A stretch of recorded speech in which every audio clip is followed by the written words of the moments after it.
نحمده ونصلي ونسلم على رسوله الكريم اما بعد اعوذ بالله من الشيطان الرجيم بسم الله الرحمن الرحيم يا ايها الذين آمنوا اذا نودي للصلاة من يوم الجمعة فاسعوا الى ذكر الله وذروا البيع ذلكم خير لكم ان كنتم تعلمون فإذا قضيت الصلاة فانتشروا في الأرض وابتغوا من فضل الله واذكروا الله كثيرا لعلكم تفلحون۔ اے ایمان والو، جب جمعہ کے دن تمہیں نماز کے لیے پکارا جائے تو تم فوراً اللہ کی یاد کی طرف چل پڑو اور خرید و فروخت چھوڑ دو، یہ تمہارے لیے بہتر ہے اگر تمہیں کچھ سمجھ ہو۔ اور جب نماز پوری ہو جائے تو تم زمین میں پھیل جاؤ اور اللہ کی روزی میں سے تلاش کرو اور اللہ کو بکثرت یاد کرتے رہو تاکہ تم کامیاب ہو۔ امت محمدیہ تمام قوموں کی سردار ہے اور اس قوم کی طرف جو نبی مبعوث ہوئے وہ سید المرسلین ہیں، تمام نبیوں کے سردار ہیں، اور اس قوم کی طرف جو آسمانی کتاب قرآن کریم نازل کی گئی وہ قرآن بھی تمام آسمانی کتابوں کی سردار ہے۔ اللہ نے اس قوم کو وہ دن عطا فرمایا جو دن تمام دنوں کا سردار ہے، یعنی ہفتے کے 7 دنوں کے مقابلہ میں جمعہ کی حیثیت سید الایام کی ہے۔ اب میں نے جو آیت مبارکہ تلاوت کی ہے اس میں اللہ کریم نے 2 حکم دیے ہیں۔ پہلا حکم وجوبی ہے، دوسرا استحبابی ہے۔ وجوبی حکم کا معنی کہ ہر مسلمان پر لازم ہے کہ جب جمعہ کی پہلی اذان آ جائے تو خرید و فروخت چھوڑ دے، کاروبار کرنا چھوڑ دے، تجارت اپنی بند کر دے، یہ ہر مسلمان پر ضروری ہے۔ اگر کوئی بندہ جمعہ کی پہلی اذان کے بعد خرید و فروخت جاری رکھتا ہے، اپنی تجارت کو جاری رکھتا ہے، اپنی دکان چلاتا رہتا ہے تو یہ حرام ہے، یہ مکروہ تحریمی ہے۔ آیت مبارکہ میں وَذَرُوا الْبَيْعَ، اللہ پاک فرماتے ہیں فروخت کرنا چھوڑ دو، یعنی اگر بیچنے والا اب نہیں بیچے گا، اپنی دکان کو بند کر دے گا تو خریدنے والے کے لیے موقع ہی ختم ہو جائے گا، تو اس وجہ سے اس کا خاص خیال فرمائیں۔ اور دوسری آیت مبارکہ میں اللہ پاک نے حکم دیا کہ جب نماز پوری ہو جائے اس کے بعد زمین میں پھیل جاؤ، اللہ کی روزی میں سے تلاش کرو، یعنی پچھلی آیت مبارکہ میں اللہ کریم نے کاروبار سے تجارت سے منع کیا تھا، اب اس آیت مبارکہ میں اجازت دے دی کہ اگر کوئی بندہ کاروبار کرنا چاہتا ہے، تجارت کرنا چاہتا ہے تو وہ تجارت کر سکتا ہے۔ جمعہ کے دن، یہ جمعہ کا اصل معنی جمع کرنے کے ہیں۔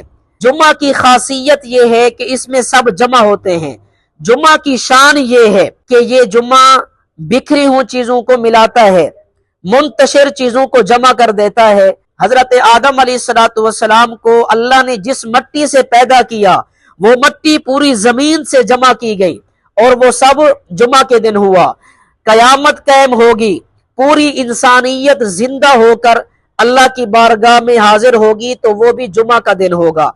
تو معلوم ہوا کہ جمعہ کا دن یہ اجتماعیت کا دن ہے کہ ہر مسلمان اپنے گھروں سے نکل کر جامع مسجد میں جمع ہوتے ہیں۔ یہ جمعہ کا دن مجھے اور آپ کو اجتماعیت کی دعوت دیتا ہے کہ مسلمان آپس میں میل ملاپ رکھیں، محبت کے ساتھ رہیں اور اجتماعی امور میں اتفاق و اتحاد کا ایک بہترین نمونہ قائم کریں۔ اللہ کے حبیب فرماتے ہیں کہ جمعہ کے دن ایک خاص گھڑی ہے، اگر اس میں کوئی مسلمان دعا کرتا ہے تو اللہ کریم اس مسلمان کی دعا کو قبول فرماتے ہیں۔ اب جمعہ کی نماز کے وقت امام خطبہ دیتا ہے، پہلا خطبہ دے کر دوسرے خطبے کی انتظار میں بیٹھتا ہے۔ دوسرے خطبے سے پہلے یہ جو دورانیہ وقت ہے 1 منٹ کا یا 1.5 منٹ کا، یہ ایسا وقت ہے اللہ کے حبیب فرماتے ہیں کہ اگر بندہ اس وقت دعا کرے تو اللہ کریم اس کی دعا کو قبول فرماتے ہیں، اس کی دعا کو رد نہیں فرماتے۔ اور حدیث مبارک کے مطابق دوسرا وقت عصر سے لے کر مغرب تک کا ہے، یعنی مغرب سورج غروب ہونے سے 15 یا 20 منٹ پہلے۔ یہ ایسا وقت ہے کہ اگر اس میں کوئی مسلمان دعا کرے، اللہ کریم سے مانگے تو اللہ کریم اس کی دعا کو قبول فرماتے ہیں، اس کی دعا کو رد نہیں فرماتے، تو دعاؤں کا اہتمام فرمائیں۔ اور دوسری چیز، ہمارے اللہ کے رسول صلی اللہ علیہ وسلم کے بہت زیادہ احسانات ہیں ہم پر، ہم ان احسانات کا شکریہ ادا نہیں کر سکتے، لیکن ایک امتی ہونے کے ناطے ہمارا اتنا تو حق بنتا ہے کہ ہم کم از کم اللہ کے نبی صلی اللہ علیہ وسلم کو ایک تحفہ پیش کرے، درود شریف کا ہدیہ پیش کرے، درود شریف کا ایک بہترین تحفہ پیش کرے۔ اور حدیث مبارک کے مطابق اللہ کے رسول صلی اللہ علیہ وسلم نے فرمایا کہ اللہ نے زمین پر حرام کر دیا ہے کہ وہ انبیاء کے اجسام کو کھائے، وہ ان کے جسموں کو کھائے، اللہ نے یہ زمین پر حرام کر دیا ہے۔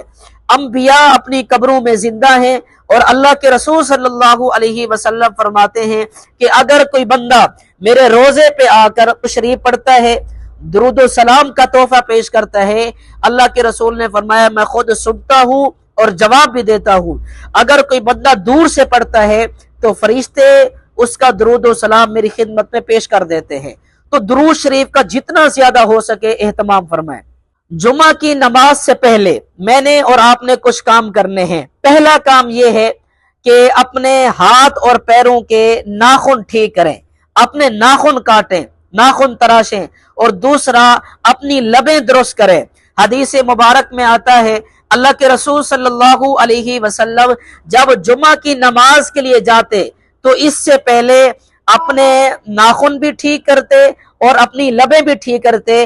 بسا اوقات آپ نے دیکھا ہوگا کہ مونچھیں اتنا زیادہ بڑھ جاتی ہیں کہ یہ ان لبوں کے اوپر آ جاتی ہیں، تو اللہ کے رسول نے فرمایا کہ ان لبوں کو ٹھیک کر لیا کرے، ان بالوں کو کاٹ دیا کرے۔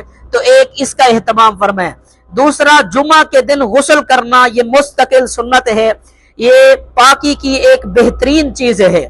جمعہ کے دن غسل کریں اور اپنی وسعت کے مطابق خوشبو اور تیل استعمال کریں، کیونکہ جمعہ کے دن مختلف مزاج کے لوگ جمع ہوتے ہیں، تو خوشبو کا استعمال یہ اس لیے ضروری ہے تاکہ ہماری وجہ سے دوسرے بندے کو تکلیف نہ ہو، دوسرے بندے کو اذیت نہ پہنچے، تو خوشبو اور تیل کا استعمال فرمائیں۔ اور ایک چیز یہ بھی ہے کہ اچھا کپڑا پہنیں، سب سے بہتر یہ ہے کہ سفید لباس کا استعمال فرمائیں۔ حدیث مبارک کے مطابق کہ یہ سفید کپڑا اللہ کا ذکر کرتا ہے، سفید لباس اللہ کا ذکر کرتا ہے، اور یہ سفید لباس شرافت کی دلیل ہے، اور یہ سفید کپڑا نیکی کی طرف بلاتا ہے۔ تو جتنا زیادہ ہو سکے اچھے کپڑے پہنے۔ قرآن پاک میں سورۃ الاعراف میں آتا ہے، اللہ کریم فرماتے ہیں خذوا زینتکم عند کل مسجد، کہ جب تم مسجد میں نماز کے لیے جاؤ تو صاف ستھرے ہو کر جاؤ، خوب زینت اختیار کر کے جاؤ، کیونکہ اللہ پاک پاک ہے اور پاکیزگی کو پسند فرماتا ہے۔ تو اس وجہ سے غسل کریں اور اسی طرح خوشبو تیل لگائیں اور اچھے کپڑے پہنیں، بہتر ہے سفید لباس استعمال کریں۔ جمعہ کے دن مسواک کا بھی اہتمام فرمائیں۔ مسواک کے دو بڑے فائدے ہیں۔ ایک فائدہ یہ ہے کہ مسواک کرنا اللہ کریم کو بہت خوش کرتا ہے، اور دوسری طرف یہ منہ کو صاف بھی کر دیتی ہے۔ مسواک منہ کو صاف کرتا ہے، منہ کی بو کو ختم کر دیتا ہے، تو مسواک کا بھی اہتمام فرمائیں۔ یہ جمعہ کی نماز ہر مسلمان پر ضروری ہے کہ وہ جمعہ کی نماز کا اہتمام فرمائے، جمعہ کی نماز ضرور پڑھے۔ جو جمعہ کی نماز کا انکار کرتا ہے تو وہ کافر ہو جاتا ہے۔ حدیث مبارک کے مطابق جو بندہ جان بوجھ کر نماز جمعہ کو چھوڑتا ہے تو اللہ کے رسول فرماتے ہیں کہ اللہ کریم اس کے دل پر مہر لگا دیتا ہے اور نیک عمل کی توفیق نہیں دیتا۔ تو اس وجہ سے نماز جمعہ کا خاص خیال کریں، نماز جمعہ کا اہتمام فرمائیں۔ تو میں نے اس کے لیے مختصر تعلیمات آپ کی خدمت میں پیش کی ہیں۔ نمبر 1 دعاؤں کا اہتمام کریں، نمبر 2 درود شریف کا اہتمام فرمائیں، نمبر 3 غسل کریں، نمبر 4 خوشبو لگائیں، تیل لگائیں، اور اسی طرح مسواک کریں، اور اپنے کپڑے صاف ستھرے رکھیں۔ پھر اس کے بعد ہاتھ اور پیروں کے ناخن بھی ٹھیک کریں، اپنے بال بھی ٹھیک کریں، خوب صاف ستھرا ہو کر اللہ کے گھر مسجد میں جائیں۔ اللہ کریم مجھے اور آپ کو ان کے معاملے میں ایک دوسرے کا معاون اور مددگار بنائے۔ وآخر دعوانا ان الحمد للہ رب العالمین۔